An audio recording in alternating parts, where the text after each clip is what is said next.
Bem-vindos ao Podens a Centopeia, o podcast voltado para o mundo da engenharia. Uma colaboração entre o CREA de Minas Gerais e a Centopeia, que é a Associação Centro-Mineira dos Profissionais de Engenharia e Agronomia.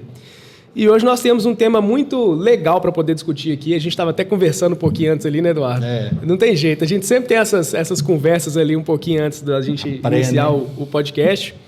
E eu gostaria de acrescentar, né, que a gente vai falar de micro-organismos, homeopatia e macro-organismos, né? Que são assuntos assim que a gente que não é tão da área, às vezes a gente não tem noção da importância que esses assuntos têm para o nosso dia a dia mesmo, né? Porque o Eduardo, ele tem a formação dele, ele vai falar um pouco, vai se apresentar para vocês aí, mas isso é de uma importância, de uma relevância assim, sem tamanho para o dia a dia nosso, de pessoas comuns mesmo, né? Que a partir do momento que você vai ali no supermercado, você compra o alimento, você ingere esse alimento, você já participou de todo aquele processo do agro envolvendo micro-organismos, macro-organismos, né?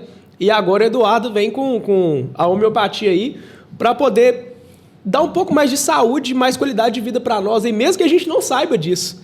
Eduardo, se apresenta aí para o pessoal, fala um pouquinho sobre você. Bom, pessoal, bom dia. Eu me chamo Eduardo, sou Eduardo de Oliveira Fagnoli, sou técnico em agropecuária, sou extensionista da Emater MG no escritório local de Curvelo.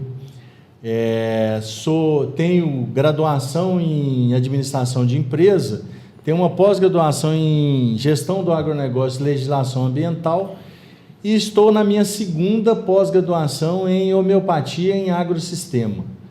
E trabalho com micro-organismo desde 2019. Implementando os produtores que a gente atende, né?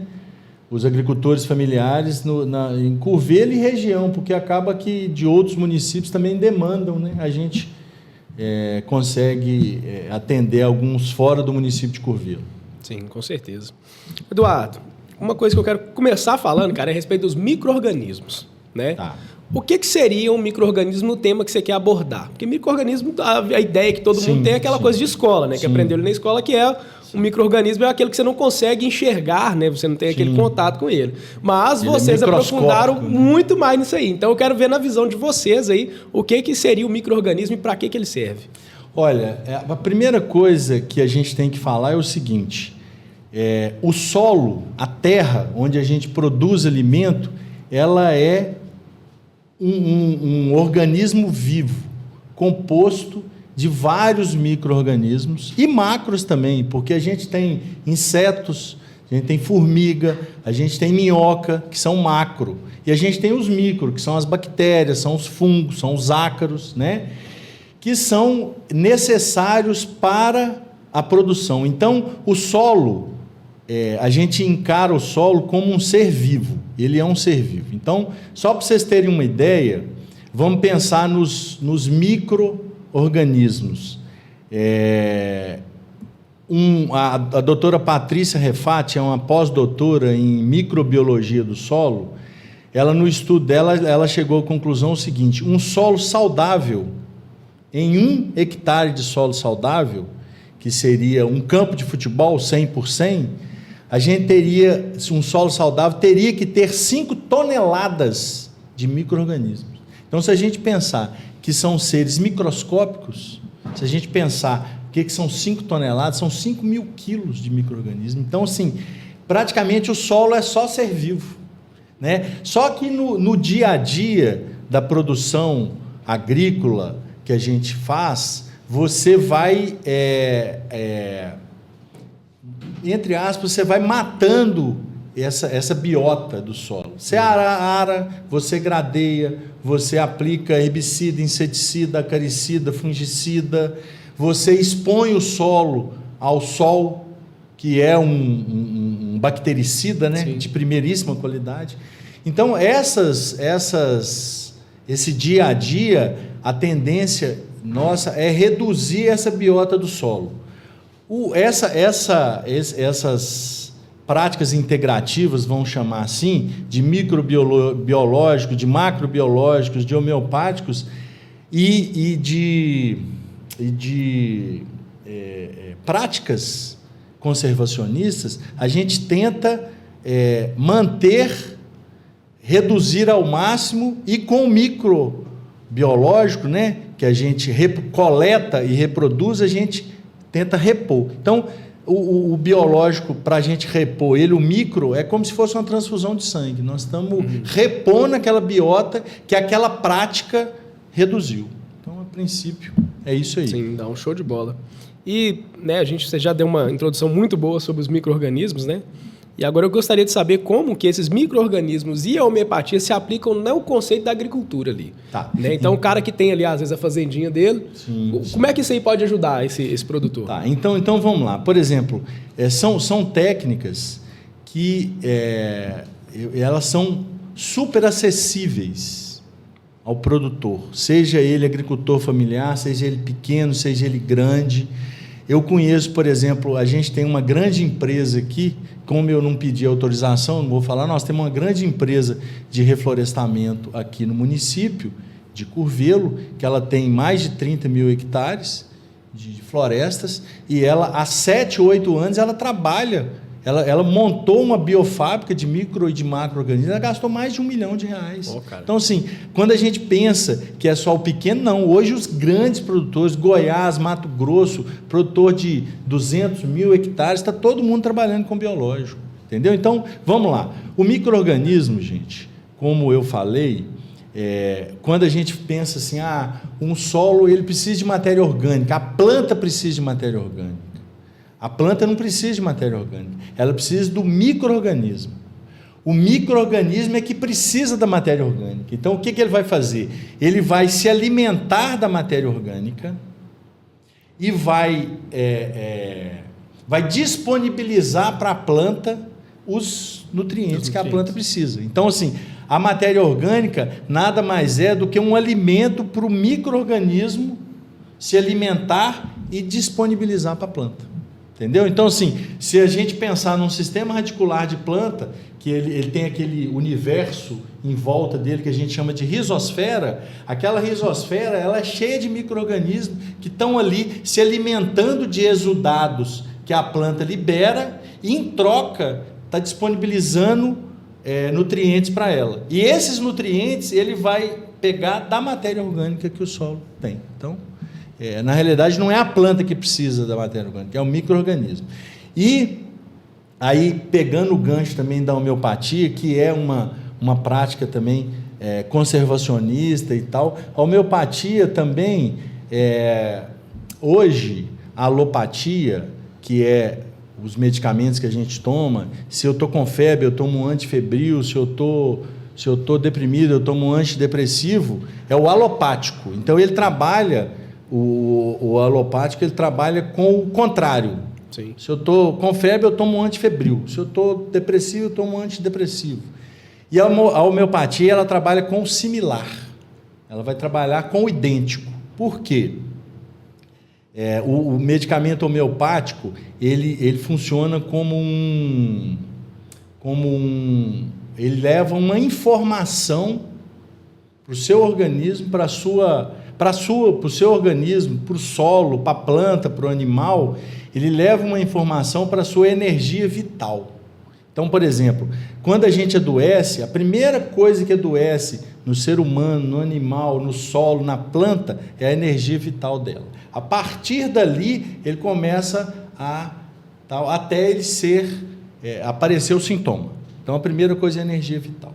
A homeopatia, ela vai despertar, ela vai mandar uma mensagem para essa energia vital agir naquele processo para reverter ele. E, geralmente, essa informação é alguma coisa similar ou idêntica, né? Acho que mais na frente a gente vai ter como aprofundar mais nesse similar ou idêntico da homeopatia. É interessante, né? A gente estava até conversando ali quase agora, mas é uma coisa que eu gostaria de pontuar aqui, que existe ainda um preconceito muito grande, né, a respeito da homeopatia. E quando você citou, por exemplo, aqui em Curvelo, que é uma empresa daqui, que, vamos dizer trabalha assim, com micro, sim, né? Com micro, né? E a gente está tentando lá introduzir a homeopatia com eles, já temos experimentos lá que estão sendo feitos e estão sendo avaliados. Então você vê que a empresa ela começar a trabalhar com micro, né?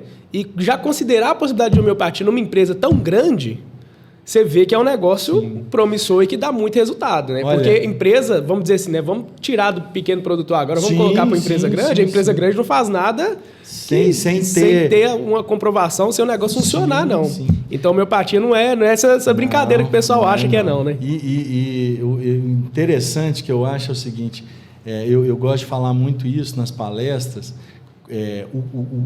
se existe um casamento perfeito, é o casamento entre o microbiológico e o homeopático, cara. Assim, os resultados são assim.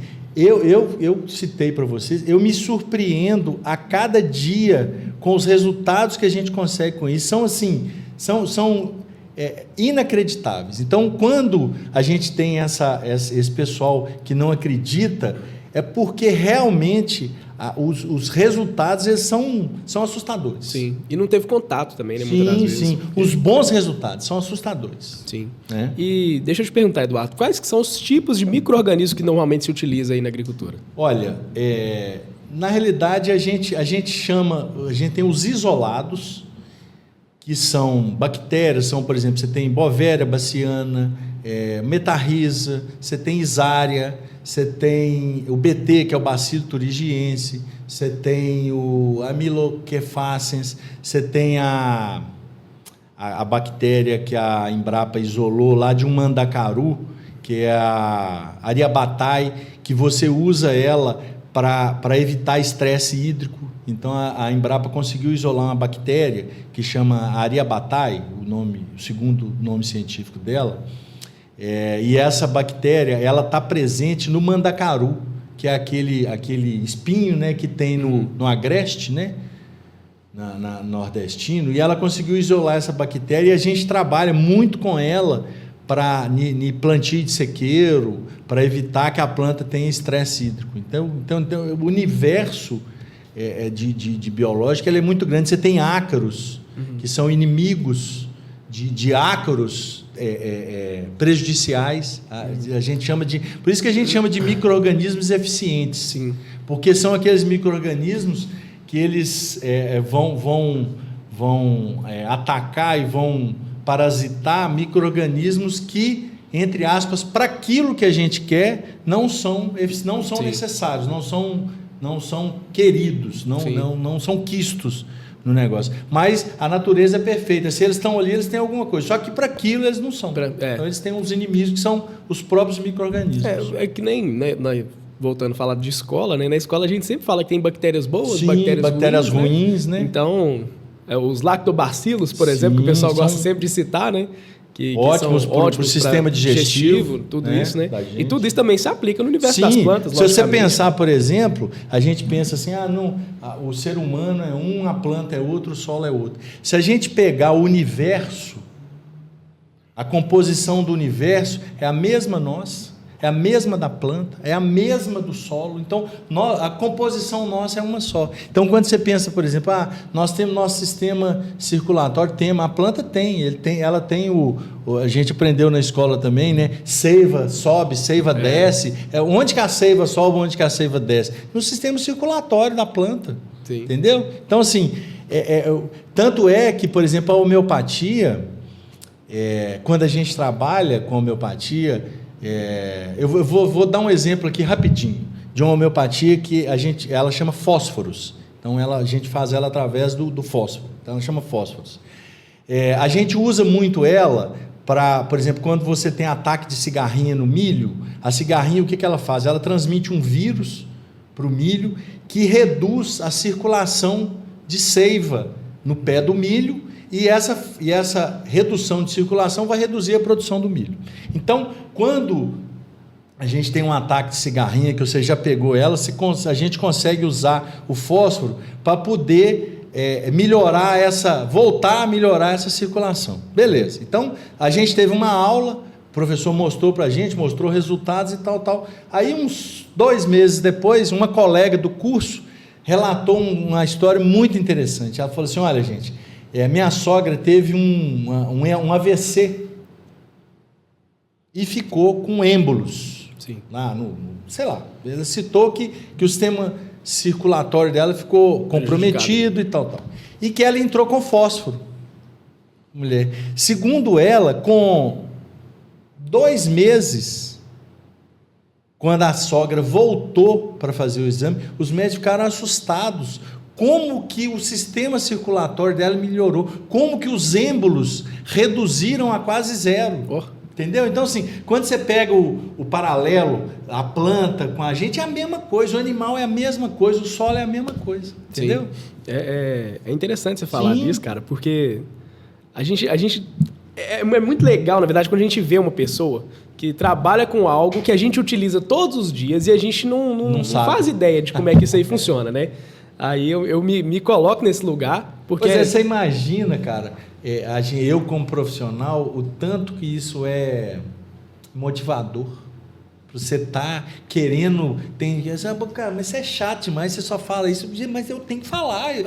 Foi uma coisa que apareceu na minha vida, sim, que eu me sinto na obrigação de repassar e abrir os seus olhos nesse sentido, né? Sem dúvida, porque entendeu? São muitos anos de estudo, muito aprendizado, de ver que funciona, né? E são 40 anos aí prestando serviço no agronegócio, na agropecuária, na agricultura, e a gente deparar com uma coisa dessa, com os resultados, é uma coisa assim... Quem visualiza a efetividade desses processos é que vai saber como é que eles são bacanas, né? Agora eu vou te fazer uma pergunta, assim, não está nem no planejado, mas eu gostaria de saber. Fica à vontade. O senhorzinho, produtorzinho pequeno ali, tá com a plantaçãozinha dele lá e começou a ter uma sériezinha de problemas lá. Ele entra em contato com você, por exemplo, para poder fazer uma análise lá para ele e falar, e aí, o que eu faço com minha terra aqui? Tenho minha plantação de alface e eu quero que essa plantação fique boa, que ela está sendo atacada aqui de tudo quanto é jeito. Como é que vocês vão fazer esse processo para ele aí? Tá, então vamos lá. A primeira conversa que eu vou ter com ele é mostrar para ele, explicar para ele que a gente fica muito preocupado em tratar a planta. A doutora Ana Primavesi, ela foi uma austríaca que morou no Brasil muito tempo, veio refugiada da guerra, morreu com quase 100 anos. Ela é considerada a mãe da agroecologia. Inclusive, o dia da agroecologia nacional é o dia de aniversário dela. Bom, então ela fala o seguinte, nós não temos que preocupar com a planta. Se a planta está adoecendo, é porque o solo está doente. Então, assim, o solo é que vai alimentar a planta, o solo é que vai dar suporte para ela passar pelas adversidades. Então, a gente tem que cuidar do solo. Sim. Você vai cuidar da planta, mas primeiro cuida do solo. Sim. Então, vamos lá. A partir do momento que a planta ela tem um solo saudável, ela tem mais condições de se defender daqueles problemas. Com certeza. Aí o senhorzinho, então, chamou você lá, chamou o Ematê lá, foi lá, fala com ele assim, primeiro problema não é da planta, vamos cuidar do seu solo. A gente tem que ver o que está errado no seu solo. Primeira coisa, está errado. Se a planta está ruim, está errado. Primeira coisa que está errado no solo dele é o seguinte, que a gente nem precisa analisar. A biota do solo dele está reduzida. Ele precisa de ter um certo... Quando a gente fala equilíbrio, o equilíbrio no solo ele é muito mais profundo do que a gente imagina. Mas ele precisa buscar um equilíbrio. Eu não vou falar que ele vai conseguir o equilíbrio. Ele vai buscar um maior... chegar mais próximo do equilíbrio. E é uma busca constante, né? Essa busca ela vai começar em reposição da biota do solo dela. Aí é que eu vejo a grande sacada do negócio. O que ele vai fazer? Ele vai coletar o micro-organismo na mata dele. Ele vai procurar uma matinha que ele tem, ou se ele não tiver uma mata, o vizinho tem uma mata. O que ele vai fazer? Ele vai cozinhar um arroz, sem sal e sem gordura. Vai pegar esse arroz, levar na mata. Aí tem toda uma... Põe um arroz lá, daí 10 dias ele pega esse arroz, coloca ele em água, se for na cidade uma água não clorada, então sim, para a água não ser clorada, a gente coleta ela, deixa ela 24 horas para o cloro volatizar, porque o cloro vai matar, sim. Né, o que está ali. Bom, ele pegou aquele arroz com 10 dias, com 7 a 10 dias, depende.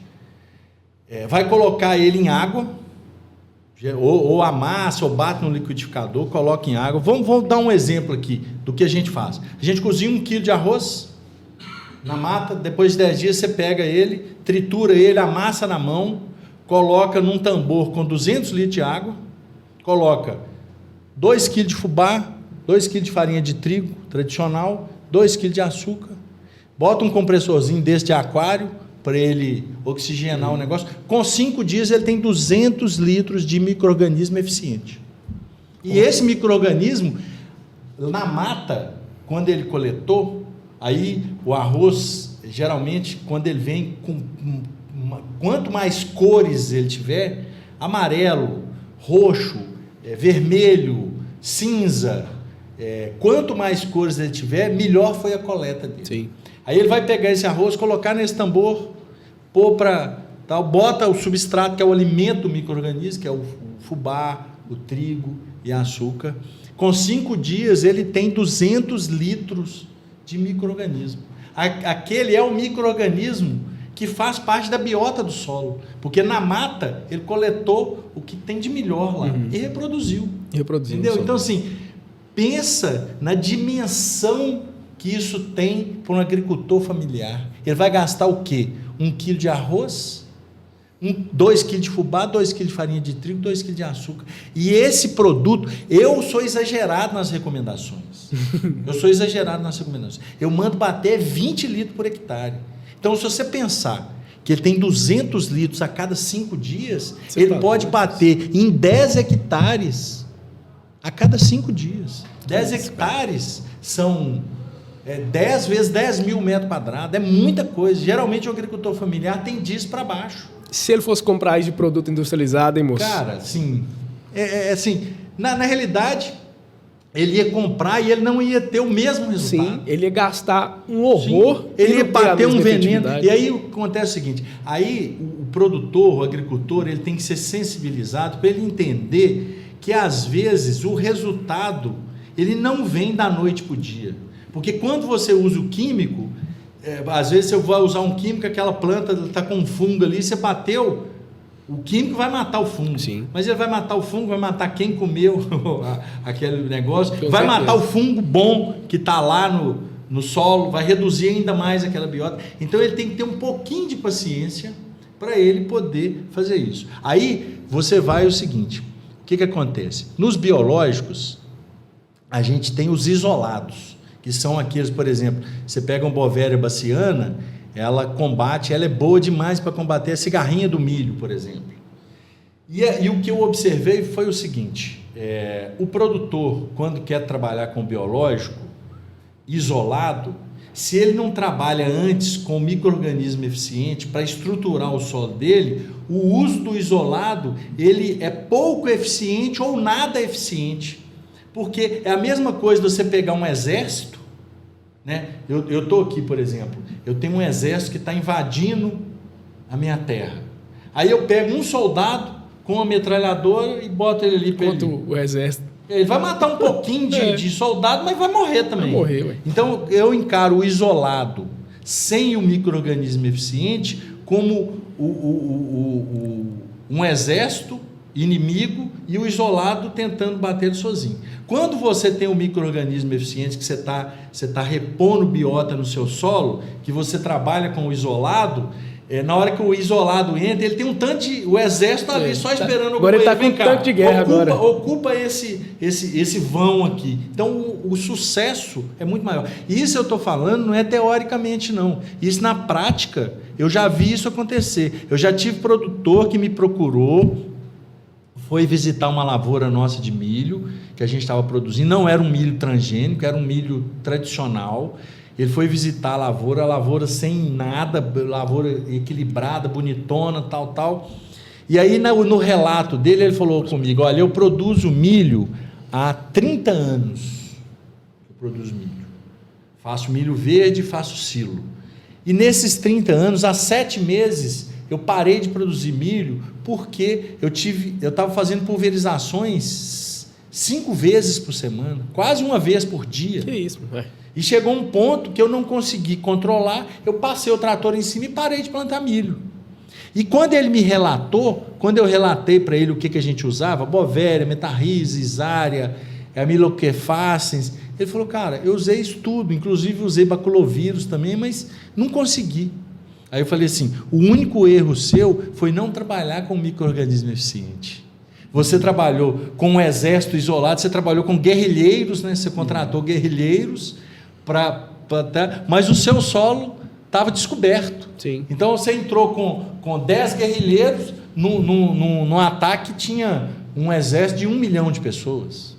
Entendeu? Então o seu erro foi esse. Então você vai reproduzir o micro-organismo, vai repor no seu solo, depois de um tempo, a hora que você começar a usar seu isolado, ele vai ter um efeito bacana, porque ele vai participar de uma coisa, ele não vai ser sozinho. Sim.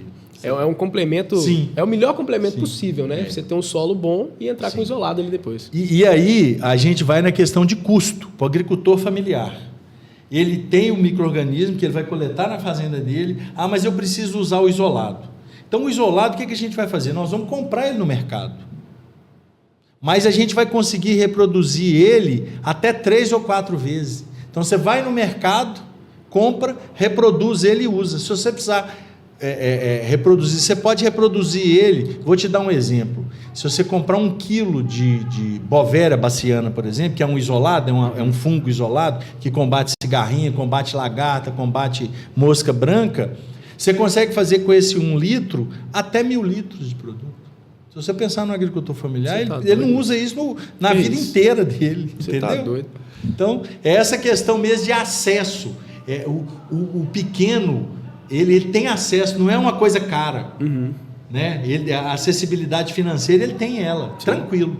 E deixa eu te perguntar, se tratando aí de micro-organismo e homeopatia, qual que são vocês, né, como difusores aí do método e tudo, quais são os maiores desafios que vocês encontram nesse quesito aí? Rapaz, o maior desafio é a incredulidade das pessoas, em acreditar. Por quê? Porque o produtor, o agricultor, ele está acostumado a comprar. Não, eu vou aqui, ó, ele chega no estabelecimento e fala assim, ó, eu tô com uns pulgão lá, me dá um remédio para ele. Ele não pede um veneno, ele pede um remédio, né? Ó, eu tô com um problema de pulgão no meu alface lá, me dá um remédio aí para ele. O foda é se o cara der ele o remédio mesmo, né? Aí que é complicado. Ele tá acostumado a fazer isso, a adquirir, sabe? Então, assim, na realidade, o grande empoderamento que eu vejo nesse processo é a capacidade que você tem de ficar independente, reduzir seu custo, melhorar a saúde do seu solo, que é o principal patamar que a gente tem que buscar, é melhorar a saúde do seu solo. Esse que é a grande coisa. Então, esse agricultor, por exemplo, eu vou te dar, a gente está falando muito de micro-organismos, mas vamos falar da homeopatia. A homeopatia também, ela é super acessível. Então, eu vou dar um exemplo para vocês da isopatia, que é uma homeopatia que você coleta, por exemplo, no caso que eu citei um cliente nosso, de tirador de leite, que ele, agora em setembro, fez 3 anos e meio que ele não pulveriza as vacas de leite de carrapato. Ele usa homeopatia. Como é que essa homeopatia foi feita? Foi coletado o carrapato na fazenda e nós fizemos a homeopatia do carrapato. Então, sim, aí você consegue entender a dimensão financeira que isso tem. Sim. Em vez dele ir lá no mercado comprar um cipermetrina, comprar um produto, um carrapaticida, ele vai produzir isso dentro da fazenda dele, sim, com o carrapato de lá. Então, assim, vocês pegam um carrapato ali, fazem uma análise dele, é isso? Não. Ou não? Você pega o carrapato, assim, na realidade a gente aconselha que esse carrapato ele seja capturado de animais que estejam há no mínimo 60 dias sem receber pulverização. Uhum. Então, por exemplo, eu tenho a homeopatia do carrapato de outras fazendas. Sim. Então, quando a gente vai iniciar numa fazenda, a gente usa essa homeopatia de outras fazendas. Sim. E pede o produtor que, caso ele tenha que pulverizar dentro desses 60 dias, que ele escolha um número X de vacas, que não pulverize, para depois, com 60 dias, a gente coletar o carrapato dessas vacas. E fazer homeopatia daquele carrapato. Então, assim, o que eu observei na minha prática? Que, por exemplo, esse carrapato de outra propriedade, eu já consegui clientes ficarem 8 meses sem pulverizar. Se você pensar que a pulverização de carrapato ela tem que ser de 21 em 21 dias, e o cara ficou 8 meses, já tá bom pra caramba. Você tá doido, economia bruta. Entendeu? Só que o cara que o carrapato é da propriedade dele, ele ficou 3 anos e meio. 3 anos e meio. Entendeu? Então o carrapato da propriedade, o efeito é melhor. Sim. Do Porque que tem o outro. as especificidades de cada local, de tudo ali, né?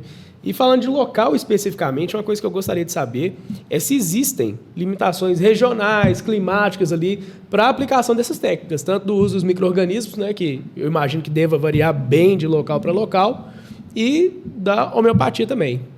Olha, vamos pensar na questão do micro-organismo, né? Eu não vejo restrição. Eu vejo, por exemplo, para você fazer coleta de micro-organismos na época das águas, é mais complicado, porque você vai colocar o arroz na mata, ele vai molhar, entendeu? A única restrição que eu vejo é essa. Mas como na nossa região chove muito pouco, então essa restrição ela fica aí entre 2, 3, no máximo 4 meses no ano. Sim. Né? Se você pensar que você pode coletar esse arroz e armazenar ele para depois você reproduzir, não tem. Tranquilo. Só você fazer estoque, né? A questão da homeopatia, ela não tem restrição. Tem restrição. Não tem restrição, não tem. E assim, a gente estava falando em termos de custo, então, assim, mesmo que você tenha que adquirir, porque você tem calcária carbônica, você tem sulfur, você tem arnica montana, você tem licopódium, são homeopatias que a gente adquire.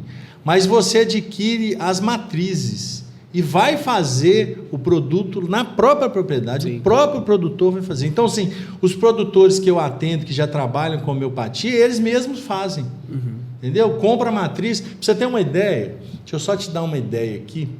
Lá nessa empresa grande que a gente está tentando, que eles já trabalham com micro, com macro, agora a gente está tentando que eles comecem a usar a homeopatia. Então a gente fez o seguinte, a gente coletou o psilídeo, que é uma praga do eucalipto, nós coletamos o psilídeo e fizemos a homeopatia do psilídeo. Junto com ela, a gente está fazendo a aplicação de uma homeopatia que a gente chama de sulfur, que nada mais é do que um enxofre, uma homeopatia de enxofre. Esse sulfur, eu comprei a matriz dele, eu comprei a CH5, que é a centesimal de Hahnemann, eu comprei a 5. E eles usam lá, trabalho com eles lá com a 12. Então eu faço, da 5 eu faço a 6, 7, 8, 9, 10, 11, 12. Só para você ter uma ideia. Então, deixa eu te dar uma ideia do que é. A 12, CH12, que eu uso lá, eu pego 60 gotas, coloco em 240 ml. Esses 240 ml, eles fazem 240 dividido por dá 12 vezes 20, vai dar. Eles fazem 2.400 hectares. Que isso, cara? E você sabe quanto que custou essa matriz de sulfo CH5? R$25. Que isso? Entendeu? Então, assim, assim, aí você fala assim, o pessoal não acredita, bate muito, bate por causa disso, cara. Como é que você vai entender que você com R$25... Não, isso eu estou te falando o seguinte, o CH5, aí você fez o 6, o 7, o 8, o 9, o 10 e o 11, o 12. Do 12 você pegou 60 gotas. Você ainda tem essa leva toda. Isso quer dizer, esse produtor meu que tem 3 anos e meio que ele não pulveriza o gado, eu comprei para ele, aí a gente mandou fazer uma homeopatia em São Paulo para ficar mais bacanona, ele gastou R$400. Nossa! A homeopatia que ele tem, já tem 3 anos e meio, ela dá para mais 10 anos. Que isso, cara? Assim, é um negócio tão interessante. Assustador. O que eu falo é o seguinte, mesmo que o cara não confie em nada, ele tem que tentar. Tem que tentar, uai. Tem que tentar. Não faz sentido. Tenta, não vai te custar nada, você não vai enfiar a mão no bolso. Uai. Então, aí é que está a grande, que eu até pedi, conversei com o meu gerente, né? A gente trocou de gerente agora, o gerente anterior da Emater, meu gerente atual, eu conversei com ele, cara, eu preciso ser chato, eu preciso ser insistente, eu preciso ir lá no cara, eu preciso estar lá no cara e fazer ele, porque a partir do momento que ele usar, que ele começar a ver os resultados, Ele vai assustar, mas até ele ver eu preciso ser chato, eu preciso insistir com ele. Tem que insistir. Entendeu? Tem que fazer conta. Tem que fazer conta. Tem que fazer conta, porque no fim das contas, onde dói é no bolso. Não dói, né? Aí na hora que você mostra pro cara aqui, fala assim, meu amigo, olha aqui pra você ver, ó, o gasto que você vai ter aqui, se der certo, vamos tentar. Olha o tanto que você lucrou. Vamos tentar. E se der errado, você não perdeu quase nada. Porque, assim, e não dá errado. Assim, aí a pessoa tem que ter aquela parcimônia, tem que ter aquele entendimento que é uma construção que a gente está fazendo. Porque quando você trabalha com homeopatia também, querendo ou não querendo, tanto o micro-organismo quanto a homeopatia, elas vão trabalhar ali nas energias vitais. Então tem um tanto de coisa ali que tem que acontecer, mas ela vai acontecer. A partir do momento que você está repondo biota, que você está trabalhando, por isso que eu falo que o casamento entre o macrobiológico, o microbiológico e a homeopatia é um casamento perfeito, porque eles são complementares. Sim.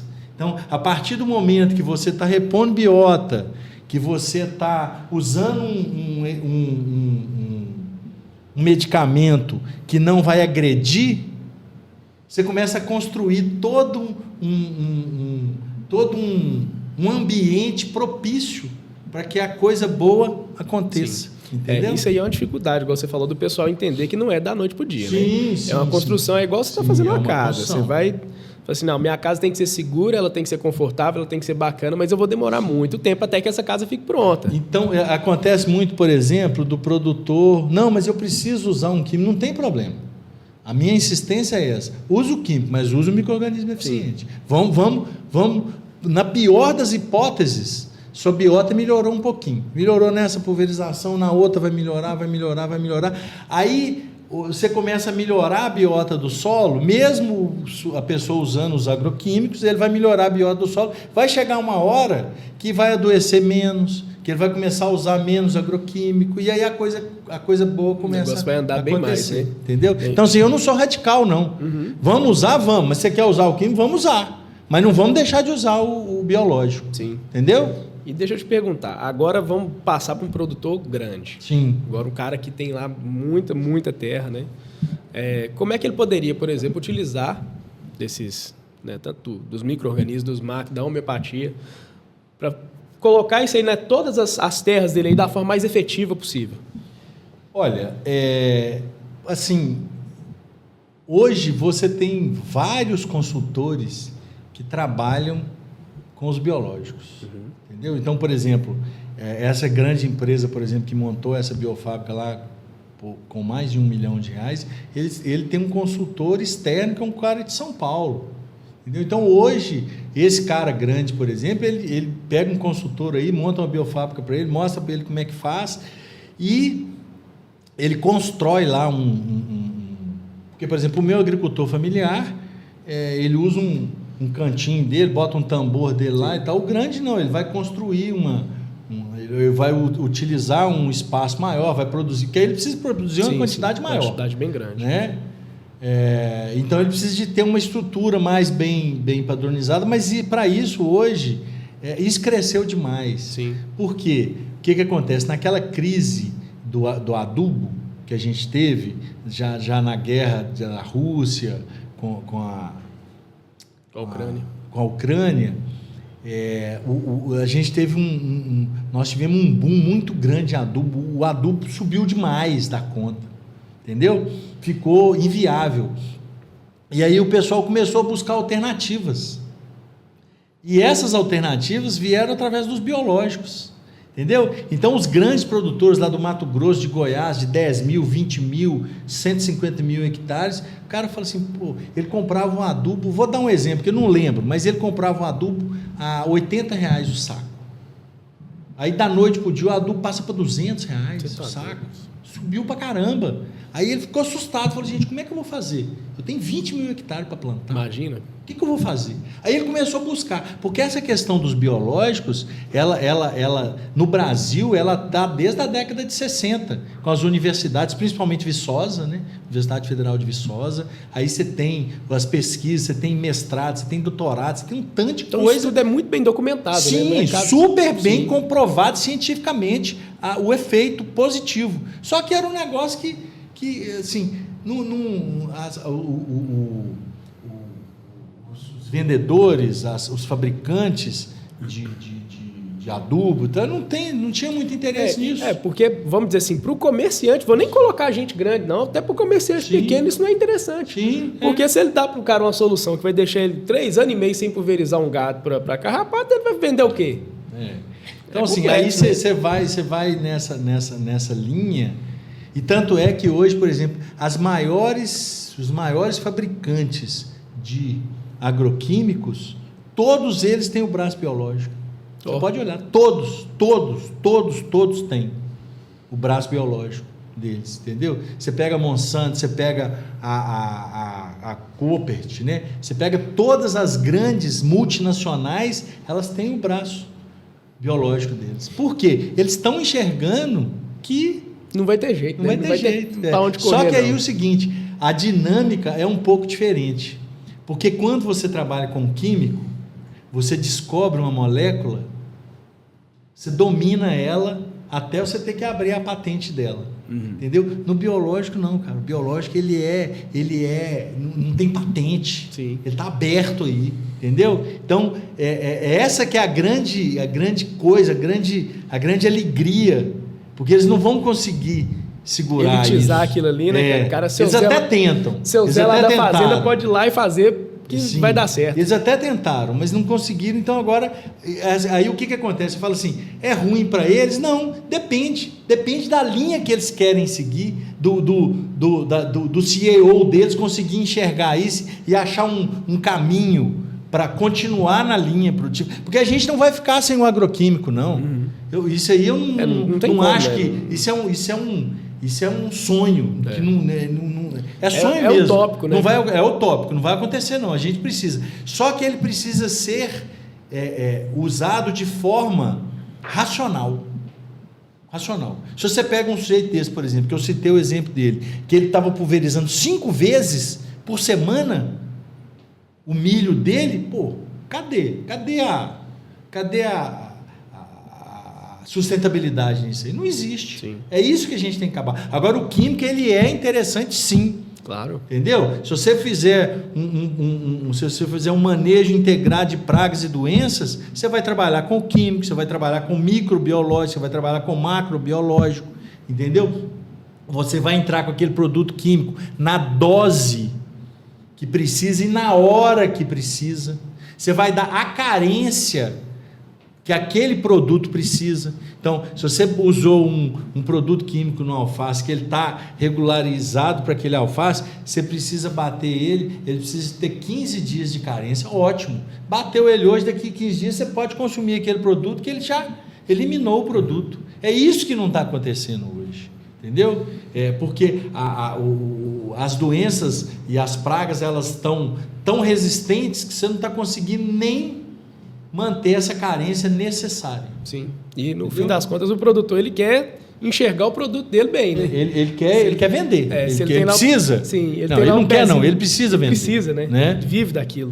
Se ele vê lá o pezinho de alface dele lá com uns buraquinhos, isso, aquilo outro, ele não quer aquilo, ele quer que o pezinho de alface dele saia inteiro.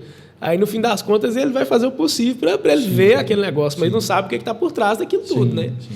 Isso é muito complicado. Mas o bom de saber de todas essas técnicas aí é que elas podem ser aplicadas com outras técnicas, outros componentes, e não tem problema algum, né? Precisam ser. Sim. Eu acho que esse universo de opções que a gente tem é que é a beleza da coisa. Não é só, por exemplo, eu sempre desconfiei disso. Não, esse produto aqui ele resolve tranquilo. Não é uma coisa só, é um conjunto de ações. Então, assim, aproveitando o gancho, falando em conjunto de ações, a gente falou muito de micro e de homeopatia, a gente não falou de macro. Cara, o macro também é um negócio assim super bacana, porque os pesquisadores, principalmente o pessoal da Embrapa, Dr. Ivan Cruz, tem alguns inimigos naturais que são assim, a gente fica, como que a natureza é perfeita? Então eu vou te dar um exemplo. A gente está com um milho lá em Morro da Garça, que a gente está com problema de lagarta. Aí a gente tinha uma biofábrica de macro aqui em Caetanópolis que a gente não está conseguindo acesso a ela mais não. Aí eu descobri um pessoal em Uberlândia. Aí a gente compra um macro que chama tricograma. O que é o tricograma? É uma vespinha de 0,03 milímetro, a gente quase, a olho nu, quase você não consegue ver ela. Aí ela vem para a gente em cartelas, os ovos vêm em cartela pelo correio, com 2 dias chega. Você chega na lavoura, solta essas cartelas, tantas cartelas por hectare. Essa vespinha do tricograma, ela vai eclodir e ela vai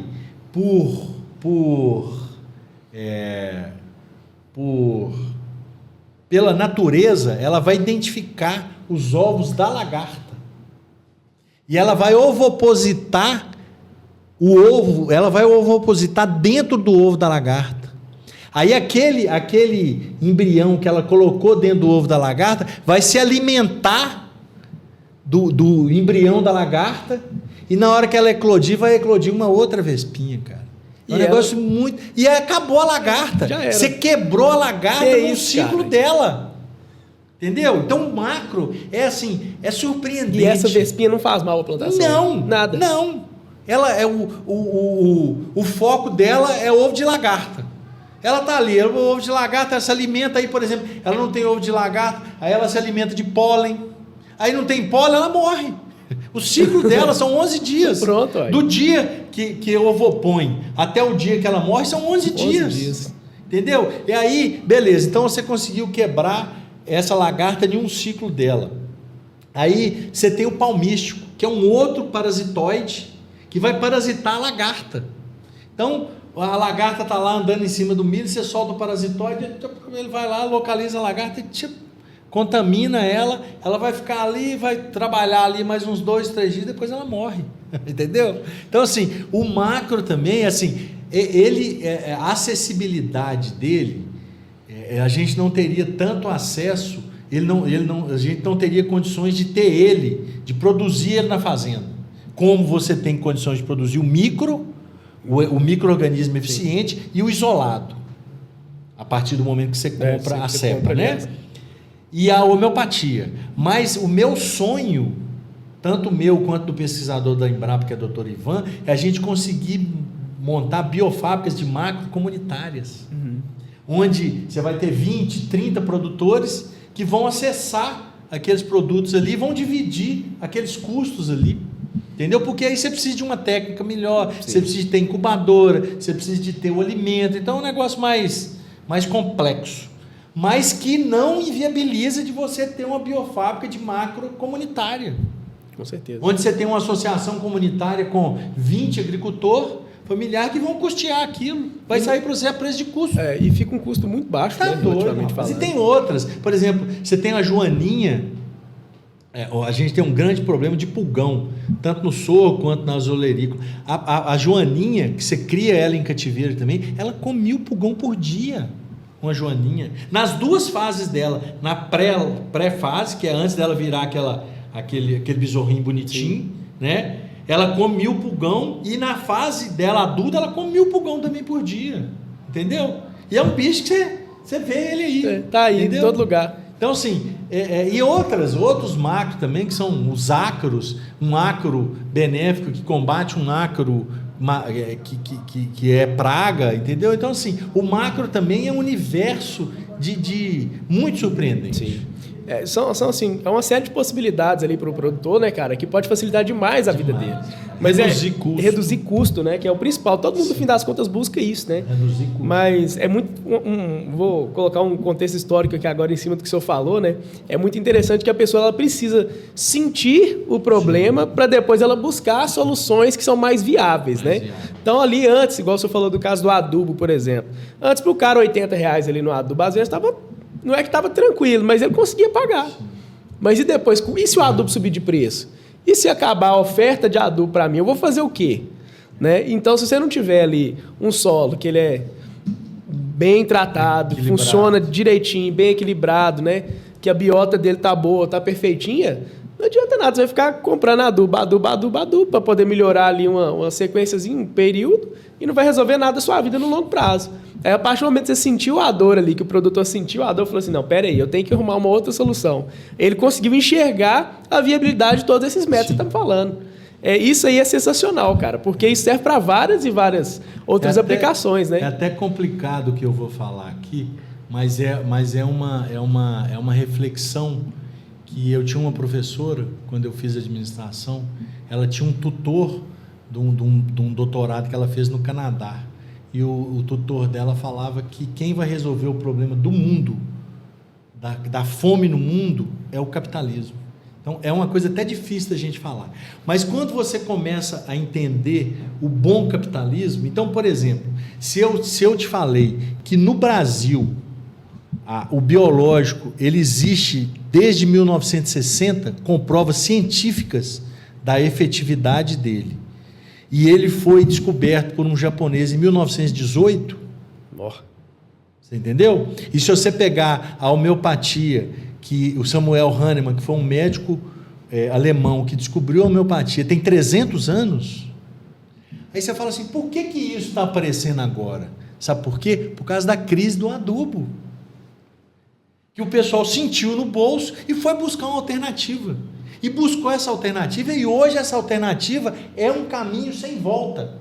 O biológico, o macrobiológico, o microbiológico e o homeopático hoje é um caminho sem volta. Ninguém consegue frear isso mais. Por quê? Por que aconteceu? Por que não aconteceu antes? Ele veio de onde? Ele veio de uma crise financeira. Então, aí é que eu começo a pensar na fala desse tutor, dessa minha professora, que realmente é isso. Entendeu? Que é a partir daí que você vai buscar alternativas, você quer melhorar seu lucro, você quer melhorar sua saúde, e é só através disso que as coisas vão acontecer. Entendeu? Então, por exemplo, se o biológico existia, ele estava tampado, porque o adubo de R$80 ainda dava para comprar. Sim. Mas o adubo de 200 não dava. Não dá mais. Entendeu? Então, agora o adubo pode voltar a 80 que... Cara, tem gente... Aí eu posso citar porque o deles... A Micapel, que é uma empresa de ardósia, de Pompéu, e tem a área em Angueretá também, que é Curvelo, eles têm irrigado 1.500 hectares. Eles têm 7 anos que eles não usam adubo químico, só com biológico. Você imagina... Isso, a Micapel, 1.500 hectares de área irrigada. Acho que é 6 ou 7 anos que eles não usam adubo químico. Você tá doido. E o empresário que infelizmente faleceu, foi uma perda enorme, que foi prefeito em Pompéu, que aí ele mexia com ardósia, e ele foi no Mato Grosso ou Goiás, não sei, buscar informações sobre pó de pedra, para usar o pó da ardósia. Chegou lá, o cara falou, não, eu uso biológico aqui, eu uso pó de pedra, mas eu uso biológico aqui. Na hora que ele viu, cara, o cara falou, não. Então, peraí, voltou para cá e tá aí, há 6 ou 7 anos. Que isso, cara. Entendeu? Então, assim, por isso que eu falo que é um caminho sem volta. O adubo pode voltar para 50 conto, que ele não vai ter a mesma venda que ele teria antes, não. Com certeza. Entendeu? Então, a perspectiva para o futuro disso aí é sensacional. Sensacional. Eu fico muito satisfeito com isso, da gente estar trabalhando com isso, porque a gente vê, igual eu falei, é um caminho sem volta. Sim, com certeza. Entendeu? E assim, a ciência como um todo, ela tem investido, o senhor como está muito mais por dentro da área, e você acha que a ciência tem investido bem e o necessário nesse tipo de tecnologia? Olha, aí é que vem a grande questão do entendimento de que a gente precisa de empresas públicas de pesquisa e de extensão rural. Então, nós temos hoje a Embrapa, que assim, para mim a Embrapa... É a maior referência, né, cara? Assim, eu não dou conta de descrever a grandiosidade que é a Embrapa. Então, assim, com esse combate de biológico, a Embrapa conseguiu, Dr. Ivan Cruz conseguiu salvar o continente africano. Por quê? A alimentação base do africano, das tribos, então, é o milho. E eles tinham um problema de lagarta lá que estava acabando com o milho deles.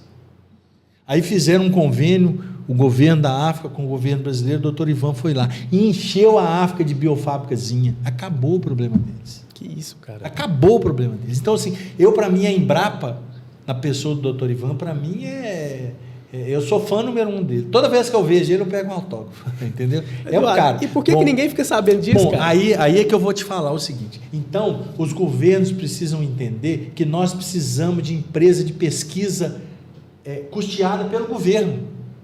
Por quê? Você acha que uma empresa particular ia lá na África?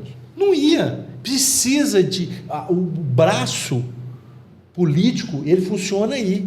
Nós temos a EPAMIG, que é a Empresa de Pesquisa Agropecuária de Minas Gerais. Nós precisamos...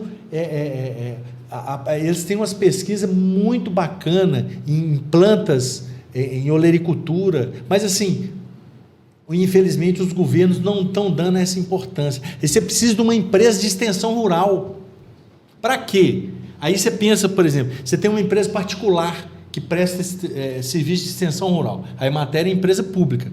Nós somos vinculados à Secretaria de Agricultura, Pecuária e Abastecimento do Estado de Minas Gerais. Então, eu sou um extensionista agropecuário. Aí eu tenho um agricultor familiar que tem 3 hectares.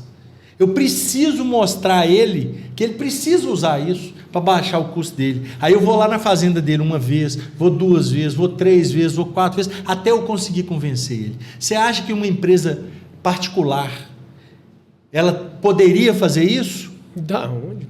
O custo para o cara não vale a pena. Não vale a pena. Por quê? Porque ele quer ganhar dinheiro, mas a empresa pública não. Ela precisa manter aquele cara lá na zona rural, para ele não vir para a cidade, para inchar a cidade, o filho morar na favela, o filho virar um marginal, ele precisa ficar lá. Então a empresa pública, ela tem esse papel, que é o que a gente faz, que é o que a Emater faz. A gente quer manter o cara lá. E essas técnicas da homeopatia, do microbiológico, do macrobiológico, é isso que a gente consegue fazer. Eu consigo mostrar para o produtor que ele vai reduzir o custo dele, que ele vai ter menos dependência da loja de agroquímicos, entendeu? E uma coisa que eu gostaria de pontuar aqui, né, e te perguntar, na verdade, porque no fim das contas, né, a maior parte dos micro-organismos aí, a gente se resume ao solo, o tratamento ali do solo. Sim. E solo, querendo ou não, o planeta inteiro é solo. Como é que isso aí pode impactar, por exemplo, em mudanças climáticas, que é uma consideração assim, que o pessoal discute muito hoje em dia? Cara, então vamos lá. Por exemplo, você tem micro-organismos que são, por exemplo, você pega o milho, por exemplo, você tem o Azospirilo brasiliense, o nome dele é muito bacana, Azospirilo brasiliense. É uma bactéria que você aplica no milho e o que ela faz? Ela pega nitrogênio da atmosfera e dá para o milho comer, entendeu? Então, o próprio biológico, ele está aí trabalhando com essa redução de emissão de gás. Você pega, por exemplo,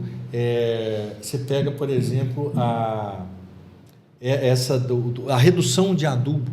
Então, assim, se você pensar no adubo, vamos pensar numa formulação de adubo mais usada, que é a 4-30-16. Então você vai, eu quero um 4-30-16, me dá um saco de 4-30-16. 4-30-16 é 4 de nitrogênio, 30 de fósforo e 16 de potássio, NPK. Então, se eu compro 100 quilos de adubo, 4-30-16, 100 quilos. Então, se você pegar 4 com 30, 34, com 16, 50. 50% daquele adubo é nitrogênio, é fósforo e é potássio. Mas 50% é enchimento. São sais, sim, que na hora que você joga 100 quilos lá no solo, 50 quilos vai ficar ali, poluindo.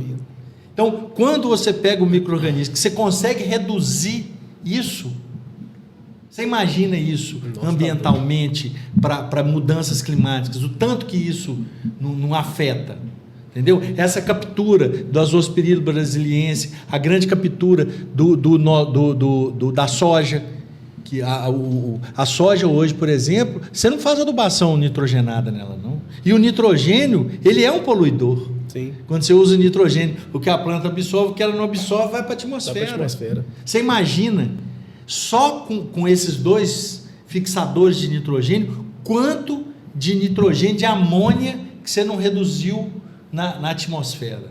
Entendeu? Então, assim, é por isso que eu estou te falando, ela tem o micro, o macro e a homeopatia, eles têm o grande viés que é da sustentabilidade. São atividades sustentáveis. E você acha que dá para, não sei se totalmente, mas dá para regenerar bem, por exemplo, um solo degradado?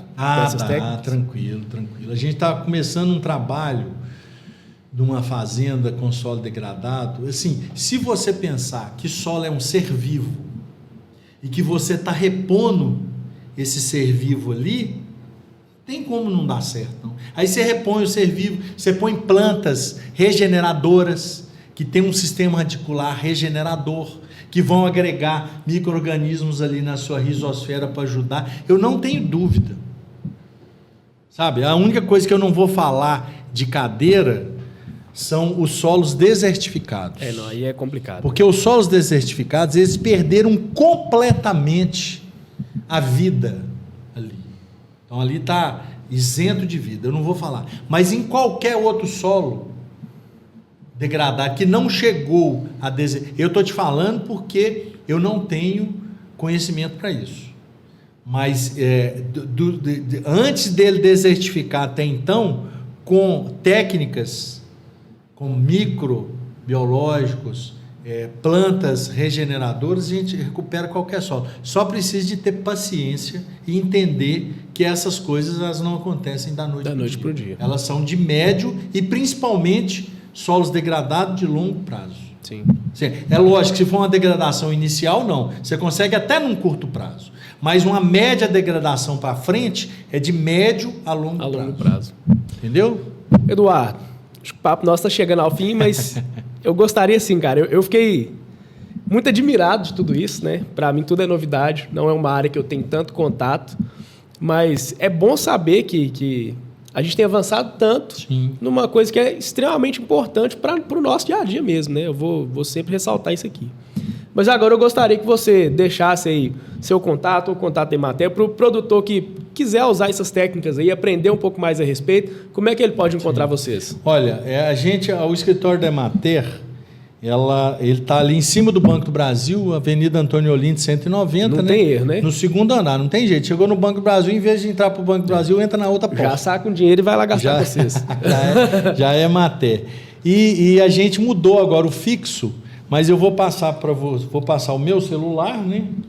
E aí vocês podem ficar à vontade para ligar.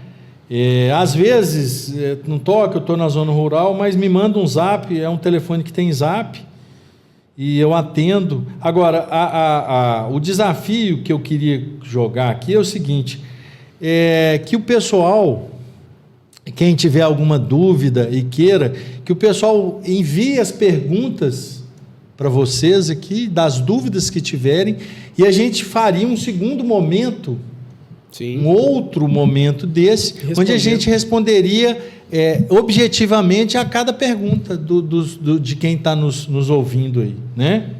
Eu acho que é uma oportunidade boa de quem...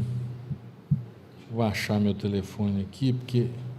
Mudou recente? Não, é tanto telefone que a gente... que eu vou passar o meu corporativo. Legal. Né? Que fica mais fácil, assim. A pessoa pode ter mais liberdade de me perguntar.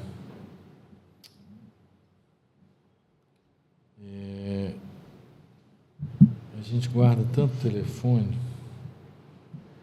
Mas eu queria agradecer a vocês, né, essa oportunidade. Então vamos lá, é 38 99157 1210. Eu não achei o meu corporativo, esse é o meu particular, mas pode ficar à vontade. Não, show de bola. Eu quero agradecer a oportunidade, né, porque o alcance disso aqui, eu imagino que é muito maior do que aquele pontual que eu faço, com né? certeza. Então, e me colocar à disposição de vocês, de quem esteja nos escutando, para maiores e melhores esclarecimentos. Não, né? Show de bola. Eu vou deixar novamente, né, falar que esse programa ele só acontece pela colaboração do CREA de Minas Gerais e a Centopeia, que é a Associação Centro-Mineira dos Profissionais de Engenharia e de Agronomia. E agradecer, Eduardo, a sua presença aí, que foi... Assim, até para mim, de cunho pessoal, foi muito, mas muito bacana, cara. Você pode ter certeza disso. E a gente espera aí que o pessoal mande realmente as dúvidas, as questões. Né? Pode ser, às vezes, não precisa ser nem no Instagram, às vezes o produtor não tem tanto acesso a esse tipo de informação. Pode ser pelo telefone. Pode ser pelo telefone, manda ali no WhatsApp, pergunta, porque realmente é um assunto que levanta várias questões, né? A gente tem certeza disso. E que o pessoal tem muitas dúvidas ali, e essas dúvidas podem ser facilmente sanadas aí. Sim. Então, parceria mais uma vez do CREA com a Centopeia. Um grande abraço, Eduardo. Muito obrigado pela participação sua aqui. Valeu demais. Um abraço, pessoal. Valeu.